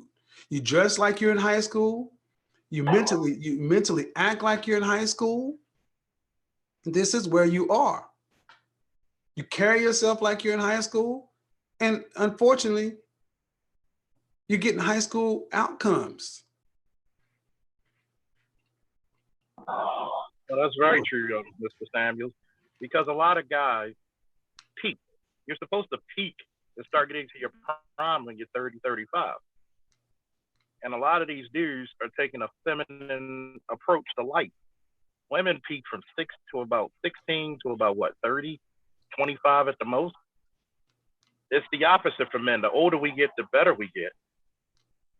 Like a fine cognac, we get better with age. Like, I'm starting to get gray hairs in my beard, and all the younger females I know are starting to compliment it, and they love it. Keep your body up. You know, this is what I noticed. A lot of dudes out here are making excuses not to be great. Well, you know, they're not trying to give me this job because I'm black. Yeah, go somewhere else. Well, they're not trying to give me this job. Hold on, Charles. Eric the extraordinaire. Hip hop artist dresses. My clean suit now loved my hair, but when I cut it off, more doors opened up for me. There you go. That's where you want to get to. Love my clean suit. Love my hair, but when I cut it off, doors open for me. Great. And Eric says, hip hop artists dress black society. White tees and Jordans. Yeah. And the thing is, who else dresses like that? Who dresses like that? No one else dresses like we're still in high school. Somebody else also said that it's like black men are in a continual state of arrested development. Who is it hurting? Who is I'm gonna go ahead and clear up some space on the board for some other folks. I appreciate you guys jumping on, Charles. Appreciate it, Roy. Anytime. All right. Who is it hurting? Who are you? I don't want to say who is it hurting. Who are you making a point with? May I ask another question, Kevin? Yes, go ahead. I want to know, you sent me the link for your consulting, and based on what we were on this conversation, what would you consider a higher priority, the career count or the career consulting, or the design or the appearance consulting? Or the virtual consultation? Yes, that's correct. Yeah. What's the priority for it? Well, that's kind of situational. Mm-hmm. Career is focused on career. Virtual consultation is focused on your image and style with the sprinkling of those things. Mm-hmm. It's really kind of up to you. I don't know what your particular situation is, so you would have a better handle on what you need to prioritize on your side. It's kind of like going into a grocery store. You have a set amount of money. You gotta have to make a decision. So based upon the one question you asked, I really can't give you a firm answer. More than likely, you sound like, honestly, if I take a shot, you probably need both. Because, and have you ever sat down? Investing in my tuition. Appreciate it. If you've sat down with someone on corporate side as far as corporate pathing and planning, but you're off target, you need a plan to get on target. But then that doesn't change the fact that there's still an image component also. So I guess you said it varies per person. Okay, I guess I can't, this is not the show for that. I got a show going on, so I can't take time to do that. So that's the answer. I can't tell you which one to prioritize. That's something for you to figure out. I thank you. Appreciate it. I appreciate it. Thank you. Is that your final? Okay. Go ahead and drop you back down.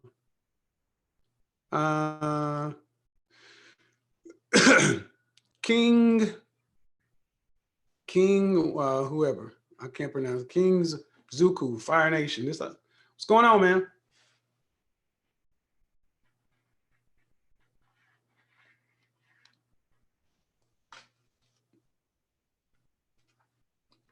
People that keep artists safe, usually. Okay, let me say this, kind of answer something Roy was talking about. Personal development is something a lot of Black men need. Getting your education, whether it's high school or college, is only a basics. Career pathing, overall assessing your image, mentorship, coaching. You have to continue to stay. Why does McDonald's and Coca-Cola, the two largest brands in the world, continue to advertise? It's not like people are going to forget who they are. They do it to stay top of mind. They do it to reinforce their brand. And sadly, a lot of the stuff I talked about today is new information to a lot of guys, a lot of Black men. This stuff is often passed from father to son through other families. A lot of guys get this stuff from between around 16 to 23. So if you're getting it now, you're behind. And when you're behind, guess what? You got to pay for a learning curve. You're not going to find an organic mentor. You're going to have to invest. I've already said it. When I do my videos, I tell you, if you're not prepared to invest about $10,000 into your own personal development, stay in the entry levels. Because you got to get your business, you have to get your business together, your mind together, your image together, and you still got to get out there and compete. There is a reason Dame Dash said he hires consultants, because they have an outside looking in. But just like you have guys say, I didn't know that. I didn't think about that. That's what it takes, because corporate America is a dog-eat-dog world. It's dog-eat-dog. It's extremely competitive. All right, I don't hear this guy that's just on the line, so I'm gonna drop you back. King Zuku. All right.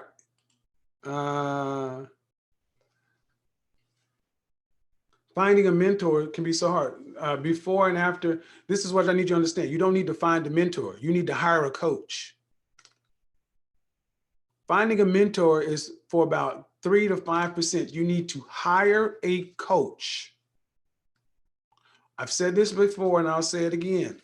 Go get a part-time job at Quick Trip for $14 an hour. That's an additional $14,000 a year.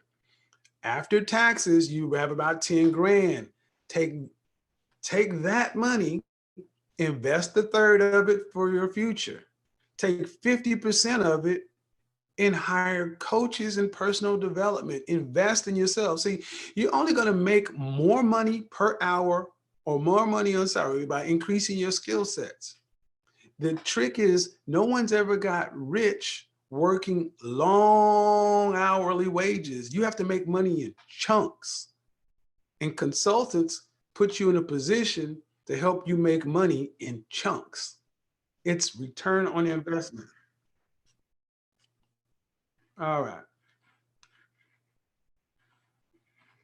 Never thought to hire a couch. I didn't say hire a couch. I said a coach. You hire a couch, man. I don't know what a couch gonna do for you. All right, guys. Kev, do you think 27 is too old to start this? Not at all. I didn't start it till 25 years old. My first outside sales job I told you guys about at the beginning, where I made $35,000 my first year, I took $5,000 that I had saved and I invested it directly into additional sales training, personal development. That's close to 15% of my gross from the previous year. But guess what? The year I did that, my first year, I made $15,000 more. Okay, mute me in the background. Okay, King, I need you to mute the YouTube channels in the background. Hello. There you go. What you got for me, brother? All right, how you doing? I wasn't. I put something up there. I said that you looked like a effing hippie. That was the term in the statement that was said to me, like when they saw pretty much people with goatees. It wasn't saying that towards you. So I wanted to make sure I cleared that up before. I didn't even see it. I'm sure I had plenty of insults in the chat room, but go ahead. All right. Yeah, so my statement was both you guys got beards, right? That was the first part, or that was the most recent one. It was like when it came to Officer Faulkner, you know, he has a beard, the way it's shaped, the way it's framed and everything like that. He looks like a scary Muslim to some people. And then to others, you know, when it came to your beard and the way it's shaped and the way it is, they say y'all look like hippies. Now, I got the same thing. So I'm not saying it's against you. I'm just saying what their opinion is. Like being the black guy or the only black guy, and they start to say their opinions when you're out there and in these certain type of situations, you get to hear their real statements and their real thoughts about certain things. So that's what I was saying with that part. But I also have locks. Now, I used to use a trick where I would go to the interview, I would cut my hair off, and knowing that I could get my locks reattached, I would just reattach them in 3 months. Now, because I had a fast hair growth, I knew that trick. I used that trick. But the thing was, I got them to get used to me and know my personality before they actually had to, let's just say, deal with the image, which the scary image is mostly how big and black I am. All right, so let me ask you a couple of questions. Got you. First, make a couple of statements. I have a beard now, but I own my own business. I did not have a beard when I was in corporate America. Okay. Now I wanted to make sure that we stay. Hold on. It's my turn. I'm just clarifying. I own my own business. I don't have to do it. I've made it well into the 6 figures and then I grown out my hair. I've changed the hearts of people in my field regarding our hair and the opinions associated with it. You do have to play the game too. So, hold on, Chief. I was letting the super chat read. I'm still going. I had to let the super chat read. Yeah, First off, I was just saying, I agree with what he said. That's what I did too. Or that's what I aim to do. I don't need you to, I can't have you over talk me. It makes for horrible feedback. So, I apologize. Let me finish. I didn't have my beard when I was in corporate America. No one did. No one had a beard. No one had facial hair. I can I have archival evidence. It's not on this computer, but I can pull up hours and hours of videos of corporate executives talking about in the 80s and 90s how they would not even consider to hire somebody who had even as much as a mustache. So, like it or not, yeah, you don't see a bunch of that stuff. But so the questions to you are: you said you would cut your hair for the interview, so you knew what it took to get in the door. And then after you were there, you would basically grow it back. Why are your locks so important to you? Well, to me, I don't want to make, because it's different reasons for different people. But I asked you about your situation. Mine is You more. cut them. You cut them to get the job. Mine is more of. Go ahead. You cut them to get the job. So it's more of a genealogy. You didn't have to go back, but you chose to. Why? It's more of a genealogy and culture situation. Some people, they don't, subscribe to certain things that are in their culture, and I'm, African American. I'm Hebrew Israelite, but I don't subscribe to everything anymore. I done traveled the world. I done seen a lot of things, and I'm not understanding why they're important to you. It's cultural. I'll make it simple to say it's cultural. Could you give me? I still don't understand what that means. It's cultural. Could you? I said I was Hebrew, and within a lot of the Hebrews, it's a cultural aspect towards it. So, it permits you to cut your hair for an interview? No, I was playing the game. Okay, so you were okay. So, but are you telling me that it's permissible to cut your hair for an interview? Is it permissible? Mm-hmm. If I didn't, I wouldn't have got the job. That's not what I asked you, brother. I asked you, is it permissible? Well, yes, because I say it's permissible. Okay, so hold on. No. Go ahead. So it's also permissible to not have to grow them back. Yeah. So the next question, after you got the job, how many times have you been promoted and where do you rank? Well, due to the fact that the ways that I actually went to promotions was a simple question. How many the ways times I got promoted? How many the times ways I got my promotions was I changed actual jobs and career fields. Okay. See, I have a different situation than most people. Let me okay, bro. We gotta make the show broad for everybody. So you did not get promoted inside the company you work for. You changed jobs to get promoted. That's fine. But why can you get promoted in the company you work for? There was no problem. It was just not, let's say, okay, for instance, in one company I'm thinking about right now, that was lockstep. Like the people who were actually in these upper positions were there for 15 to 20 years. They didn't go in no. So there weren't positions available anywhere. So basically there was no one that got a management position in the time you were there. No. Like everybody pretty much either you went to a different situation where like either you changed companies or you changed full on. Hey, that's not. So was this a small company? It was a multi-billion-dollar company. Okay. But they work with the so what I'm asking is, did they hire any? Okay. When I hear this, I understand that there are a lot of times there has to be an opening. But what you're telling me is there were no openings above your job title. From the day you got hired to the day you quit, no one got hired or moved into a position. The company org chart was solid. Is that what you're telling me? Well, here's the thing. I said yes or no. I got 5. No, because it's not a yes or no. I got 5 years. Yeah, it really is. Wait, in the civilian world, I only got 5 years of experience. Or it did not happen. Either people were moved or either moved up or were hired in as managers or not. That's a verifiable fact. It's not subjective. So in the civilian world, I only have 5 years experience. Okay. That's what I'm trying to say to you. Now, if we're talking about the military, then that's a totally different situation. We're not worried about the military. Is not something I can be concerned with. This is corporate stuff.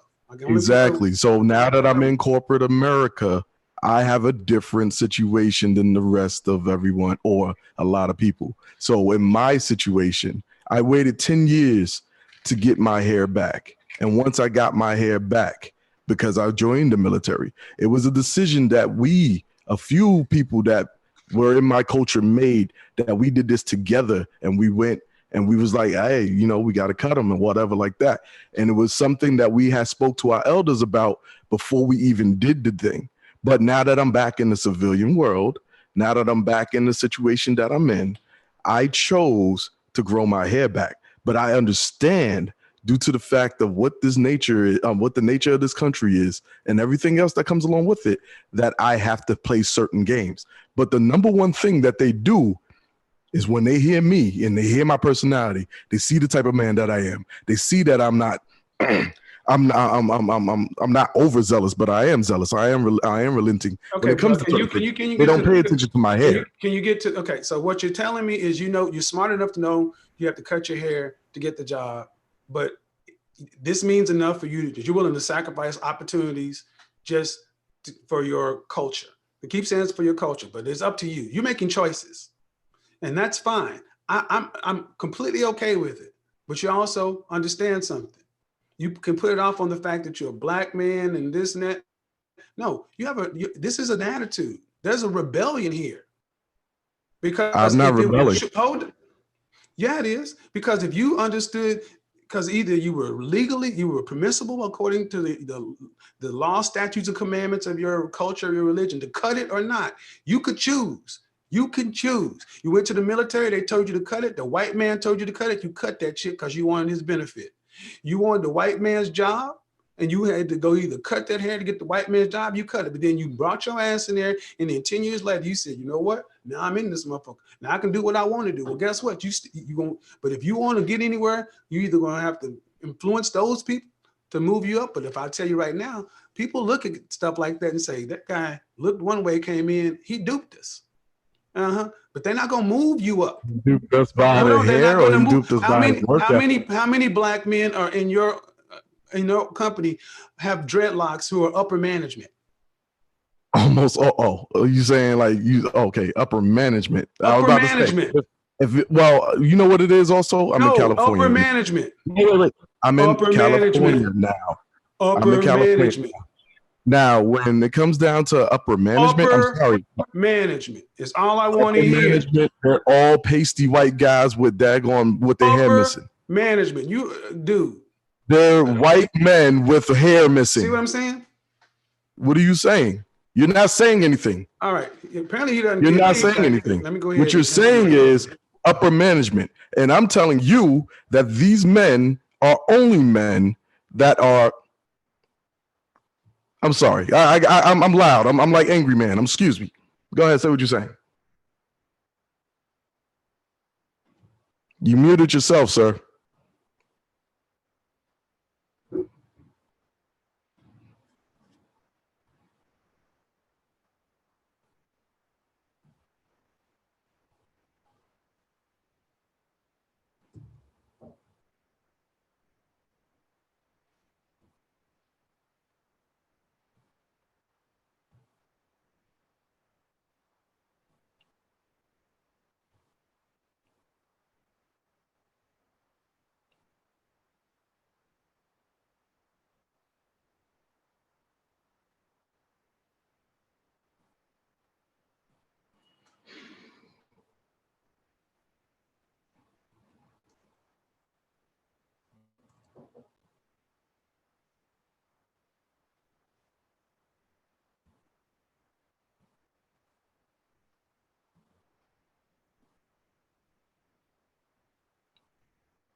Want to keep doing this back and forth. Upper management. Sorry, you were muted the whole time. No. How many people in upper management how many people in upper management? They're all white. Right. So all you dread wearing Negroes are making them white boys rich off your efforts. right? They eat off of what you do. Yes or no? Well, yeah, they've been eating off of people since the Wright brothers. Yeah, because they're the managers and you're the workers. So congratulations. They've been managers for 40 years. Right. The company I work for right now, and they're going to continue to be managers because they're going to continue to be managers because black men who think like you, who know that there are rules, who know that their games are too prideful to play the game. You knew you had to cut your hair. You were smart enough to know that.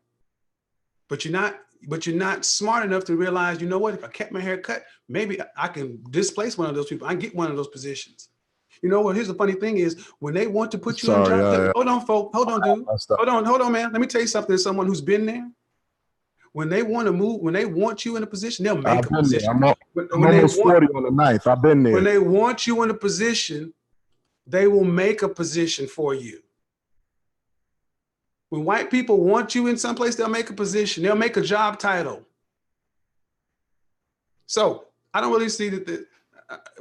I'll give you a final. You got 30 seconds, because what you're saying really is you understand. You just want to rebel, and that's cool. But you're not. But you're sacrificing, costing yourself opportunity. And that's the cost, and that's your choice. Go ahead. When I came back to America, one of the main things I seen is how whitewashed we are. When I came back to America, I noticed a lot. Yes, we're whitewashed. Like our culture. Whitewashed meaning, okay. So why are you here? Why am I here? If I'm gonna use that term. But you weren't always here. Why don't you go somewhere where they're not whitewashed? Because this is where I'm originally from. No, that's not the truth. That's not the whole truth. You don't go there because the opportunities aren't there. You can talk all this shit about whitewashed and the white man and everything, but you want that white man's money. I'm already thinking about leaving anyway. But you ain't. You can think all you want to, dude. Let me just cut the chase. Let me cut to the chase. You can think all you want to. You don't know me. Like I you can think all you want to, but you are still here collecting that. See, this is more of this bullshit. When I moved back to America, why didn't you keep your ass over where you was? See all the bullshit? We want to talk all these facts and talk all right, we're done. There's nothing to be. Thank you for getting on. But see, that call was perfect. You want the white man's money, but you want to do it your way. You're not willing to go out and make your own. You're willing to take scraps. See, you're willing to take scraps to keep your hair long, but you're not willing to get the steak and then go make your own. You sound crazy to me, man. You sound crazy to me.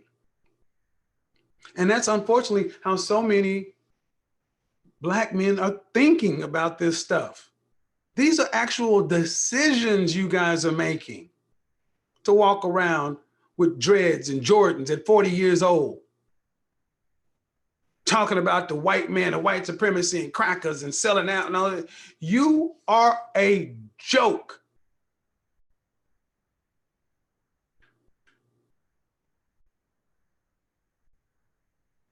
Because what you're saying lacks logic. It is emotional. And you are hurting no one but yourself.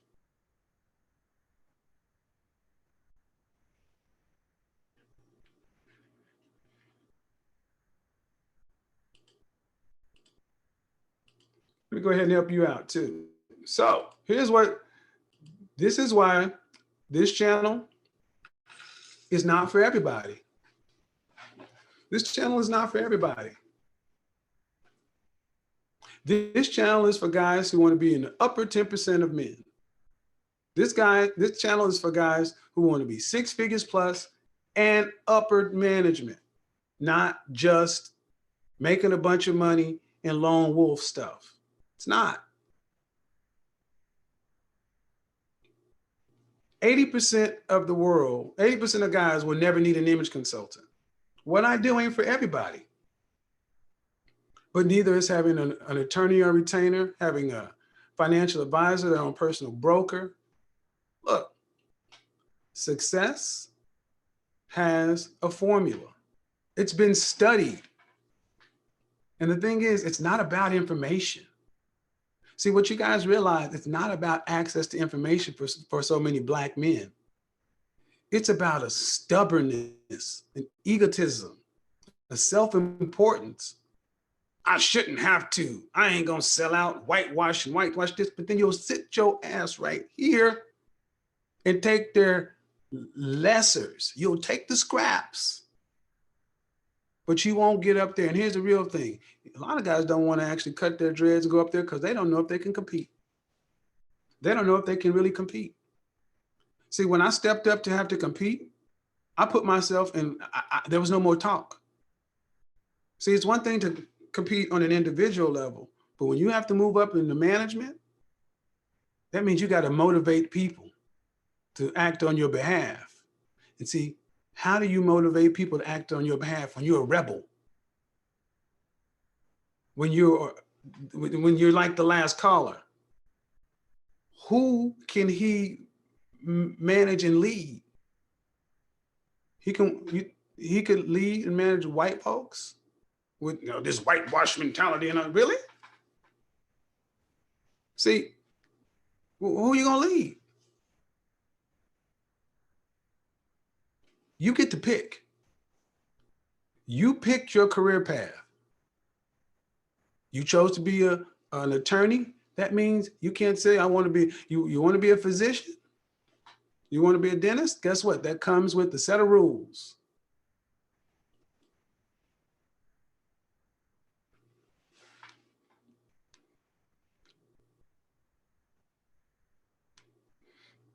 Thank you. Compete. A lot of brothers use their hair to hide the fact that they can't compete. That's true. See, as long as you can put it off on everybody else, oh, they ain't letting me up because I'm Black. No.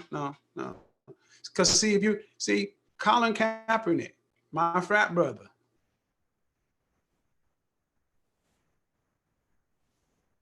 you've had plenty of people who've been, Cash, you have to admit, no man should have to cut their hair for a job. Kevlar, no, I don't. I certainly don't, and yes, you should. Let me tell you how this comment right here. This guy came in and said, I have to admit, no man should have to cut their hair for a job. When you're working for somebody else, you do. Where do you guys get off with this thought process? How the hell are you gonna go into somebody else's company or organization and tell them what you should and should not have to do? If you don't want to follow the rules, don't apply for the position. This is what I'm saying. And understand, guys, we're talking about hair. We're talking about hair. We're not talking about somebody asking to change their religion, their sexual orientation. We're not saying that somebody asked you to lie, steal, cheat, do anything unethical. We're talking about hair.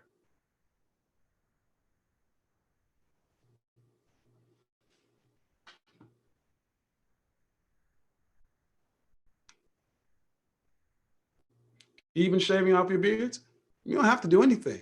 See, that's the beautiful thing. You don't have to do any of it. But the thing is, when you don't, you're officially not a threat. Let me tell you something, I'm gonna wrap this up. You don't have to do any of this stuff, Black man, but when you choose to go in and wear a big, long, bushy beard, you're officially not a threat. When you choose to wear dreads, you're officially not a threat. When you choose to go in there, anything other than the corporate image, you're officially not a threat. They like, okay, cool. He's over there. We're over here. And just like I said to the guy that was on the call, you and the guys that look like you are making the guys above you rich. Now, let's focus on that. Why are you okay with letting other people eat off of your effort instead of you? Why can't he get to the place to where he's in charge and he's hiring other brothers and moving other brothers? That's why I keep asking, what positions do you black men who are so rebellious have to put other black men in? You ain't got nothing to put them in. Bebe's kids will start World War III over not wanting to cut their hair, but if abroad said the same thing, they'll do it in a heartbeat. So the corporate image should be changed. Again, listen to that. Guy said, so the corporate image should be changed. See how childlike that is? We need to change all of corporate America. We need to change all the rules of the people who came and founded this other kind of stuff. We don't need to respect anything that other people have done. We need to change it. I want you to understand how much of a joke that mentality is. I mean, think about, this is what this guy's actually saying. You can build a Fortune 1000 company, but we need to change the rules of upper management, executive management, things like that to accommodate who? They're doing just fine. And this is how low vibration. This is why I say why they stay at the bottom. Staying at the bottom. No one's going to fight you to make for you to stay at the bottom. Can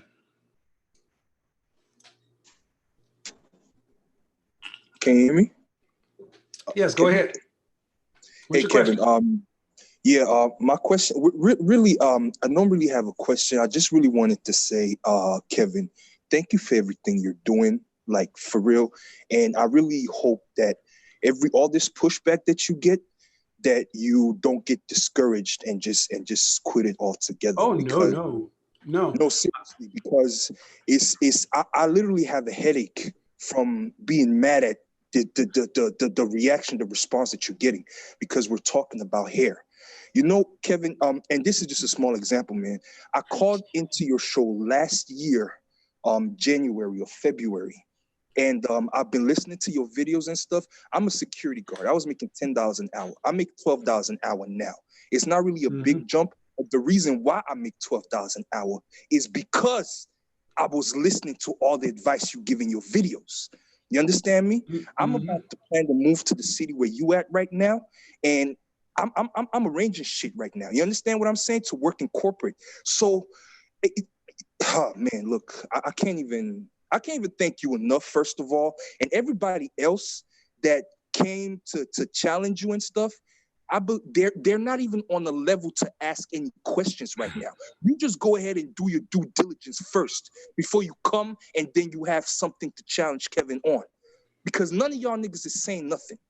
And plus, Kevin, I apologize for that super chat I left earlier where I was cussing everybody out. That's my fault.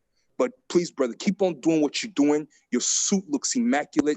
I'm trying to buy me a suit now again. It's going to be a cheap one, but I'm going to make it look good. There you go, man. Go to K&G Men's Factory and get you a Calvin Klein. It's $150 and it looks like $1,000. Bro, I'm getting that as soon as I'm at work right now. I'm going to the mall after work. And appreciate it, fam. I'm going to call in and say that I got a suit. All right, guys? So, I mean, do the work, man. But, hey, Kevin, thank you so much for your time. Appreciate it, fam. Thanks. All right. All the best, man. Good luck. Thank you. See, let me tell you why I did this broadcast.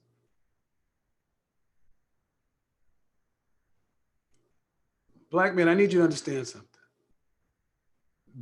I take a massive risk to my business, to my channel, to everything on YouTube that I'm trying to build by risking to talk to you and tell you the truth. You look in the men's fashion and style side where I am. There are only a handful of black men. No one speaks about race. They don't come over to the black manosphere. They don't talk about it. And guess what? They make more money than I do on YouTube. They have a broader crossover audience, and they don't deal with nearly amounts of pushback. You got to ask yourself, why is this brother coming over here talking to us about something that he's done and an industry that he works in? I'm not trying to hurt you. I'm trying to lie to you. I'm doing this at risk to my own business and brand. But you're not, but for people who are pushing back, you don't even sit back and think to say, what's in it for this brother to talk to a YouTube channel on Saturday and take time out of his day to talk to a bunch of people he don't even know? Did you ever think about that?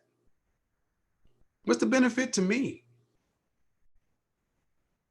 But this is my give back, my pay for it, just so you can have a call like that, just have from that one brother. People would love for you to stay stuck, stay at the bottom, not know. And most people are not going to they're not going to reach over to ask you if you need help. You're going to have to ask people for help, ask people for information. Like I told the story about how I was failing, doing it the hard way. I had to ask Cole and Preston. They were more than willing to help me. Did you know what? They didn't notice that I was struggling. They didn't notice I was failing because they were too busy winning and enjoying their lives. They're not thinking about you like that at these companies.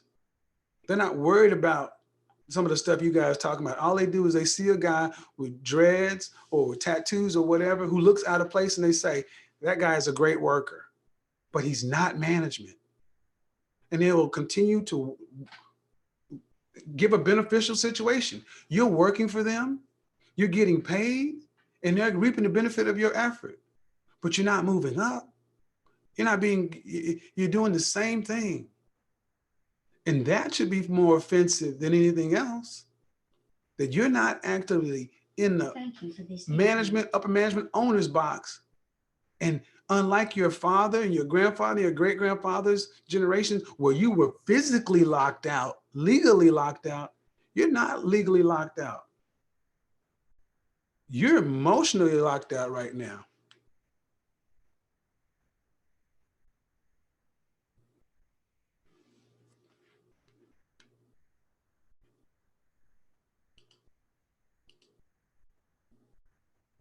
So,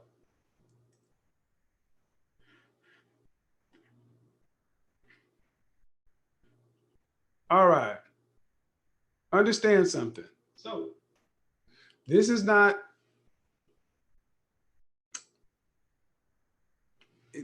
I'm gonna focus on this last part. Part of this is your appearance. The other part is communication. Black men, you must become more effective communicators. I'm from the Midwest, the South. I call Oklahoma's the Midwest, but it has a lot of Southern stuff. And but do I have a noticeable accent? You must read out loud, because we have thicker lips, bigger lips, and a thicker tongue. We must learn how to enunciate and pronounce words clearly. Unfortunately, and this is going to hurt, there are plenty of Black men who have the mental capability, the skill sets, but because you cannot communicate effectively or you sound dumb, that's the word people will say. He sounds dumb. You don't gain respect from your colleagues, clients, or competitors. Again, if there's a speech to be given, or if there's a presentation to be done and business to be won, would the company put you on point? Would they put the ball in your hand at crunch time? If not, what good are you? That's the point. This is something you can control. Reading, writing, especially today with emails and text messages. You can look in YouTube in the chat room and just look at how guys communicate.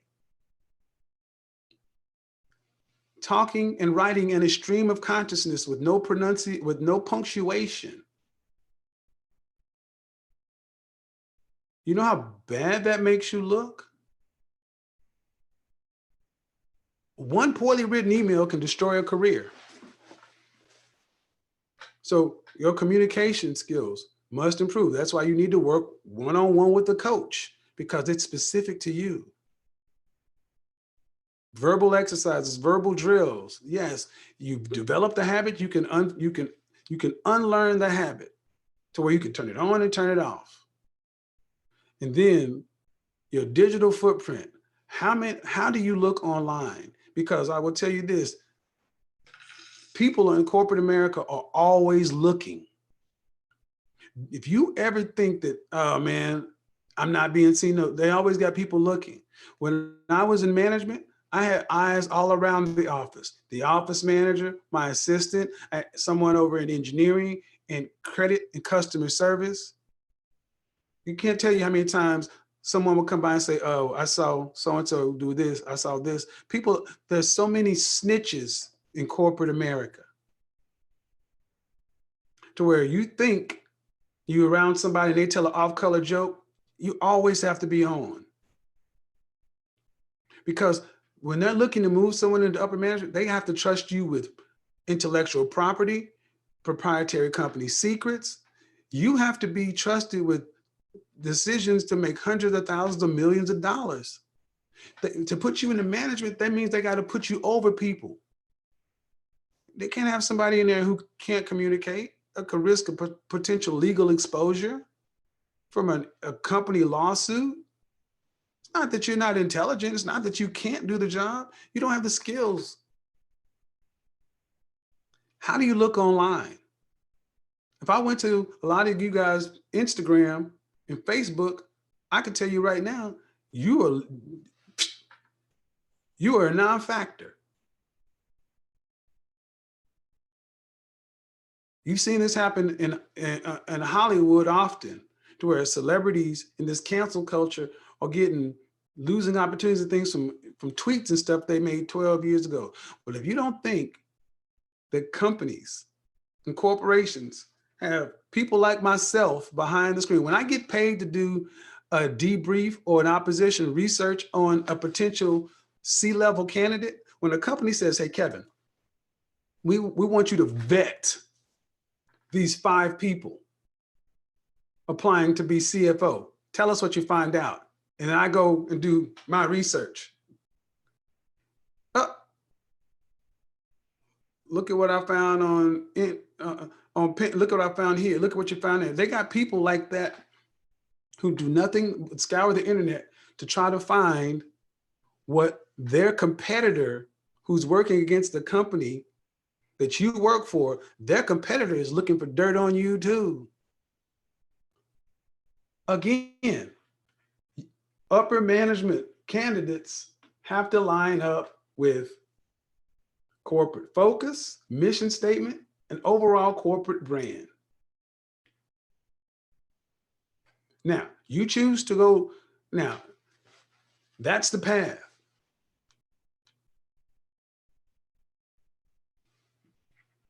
Understand, somebody says, I could do this same video for women with pink and green hair. Honestly, I'll be honest, women don't have this problem as much as men do. Black women don't have this problem as much as black men do. Because since we're talking about black folk, women are more agreeable in nature. Women are more apt to get along. Women are more apt to follow rules. Men are more apt to rebel. All right, guys. You looking at all the dislikes? Yeah, look at all the dislikes. The truth bothers some people. All right, let's get into it. I appreciate everybody who came by on the stream. Appreciate it. Donate. Shout out to Oshay and Steve for striking up a really good topic, a really good subject. I hope this was valuable. I hope this helped. Have a great Saturday. It's all in love. And remember, it's a choice. You can do whatever you want, but you got to be, but here's the thing, do whatever you want, but you have to deal with the outcomes. You have to deal with the outcomes. There's no crying in baseball. You can't complain that you're not getting the outcomes you want if you're not willing to do the right things. All right. Till next time. Talk at you later. Peace.